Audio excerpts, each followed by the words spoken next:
আসসালামু আলাইকুম everyone, আনাভিয়াস daily কুকিংয়ে আপনাদের স্বাগত। আজ সাদামাটাভাবে একটা আলু ভাজি রান্না দেখাবো, কিন্তু খেতে খুবই মজার।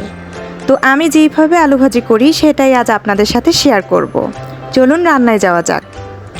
আলুটাকে আমি এইভাবে কেটে ধুয়ে রেখেছি। চুলাতে এখন একটা কড়াই বসিয়ে দিয়েছি। কড়াইটা ভালোভাবে গরম করে নিয়ে এর মধ্যে তেল দিয়ে দিচ্ছি। তেলটাকেও ভালোভাবে গরম করে নিতে হবে। তেলটা গরম হয়ে গেছে।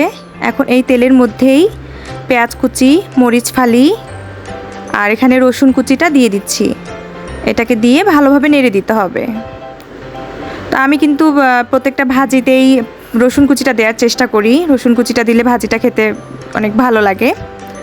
তো এখানে আমি পেঁয়াজটাকে একটু লাল লাল করে ভেজে নিয়েছি, পেঁয়াজ মরিচটাকে।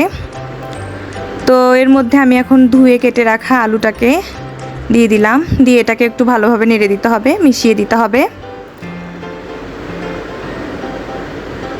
তো এখন এটার মধ্যে আমি পরিমাণ মতো লবণ অ্যাড করছি। আপনারা আপনাদের স্বাদ মতো লবণ অ্যাড করে দিবেন। পরিমাণ মতো হলুদ গুঁড়া দিয়ে দিব।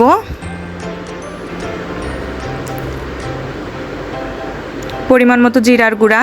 তো এখানে কিন্তু শুধু জিরা না, জিরার সাথে পাঁচফোড়ন, এলাচ, দারচিনি, তেজপাতা এগুলো দিয়ে আমি একসঙ্গে এটাকে গুঁড়া করে নিয়েছি। সেই গুঁড়াটাই এখানে আমি দিয়ে দিলাম। তো এখানে আমি ভালোভাবে মিশিয়ে দিচ্ছি মশলাগুলোর সাথে। নেড়ে দিয়ে এখন আমি ঢাকনা দিয়ে ঢেকে দিব। তো এই পর্যায়ে কিন্তু জালটাকে আমি মিডিয়াম হিটে রেখেছি। মিডিয়ামও না, আবার বেশি লোও না, এরকম একটা হিটে রাখতে হবে। তা না হলে ভাজিটা পুড়ে যাবে, কিন্তু আলুটা সিদ্ধ হবে না। তো এখন আমি ঢাকনা উঠিয়ে এটাকে আবারও একটু নেড়ে দিব। ভাজিটাকে কিন্তু মিডিয়ামের থেকে কম হিটে রেখে একটু নাড়াচাড়া করে এটাকে রান্না করে নিতে হবে। এটা বারবার করতে হবে। ঢাকনা দিয়ে উঠিয়ে আবার একটু নেড়ে দিতে হবে, আবার ঢাকনাটা দিয়ে আবার এরকম করে কয়েকবার করতে হবে।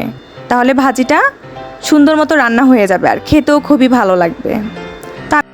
এর মধ্যে আমি কিন্তু ঢাকনা দিয়ে দিয়েছিলাম। ঢাকনাটা উঠিয়ে এখন আমি নেড়ে দিচ্ছি। আমাদের ভাজিটা কিন্তু হয়ে গেছে। ভিউয়ার্স, দেখতেই পাচ্ছেন সেই সাদামাটা আলু ভাজিটা কিন্তু রেডি হয়ে গেছে। তো গরম ভাত আর এইরকম আলু ভাজি হলে কিন্তু আর কিছুই লাগে না। আপনারা এইভাবে করে খেয়ে দেখবেন।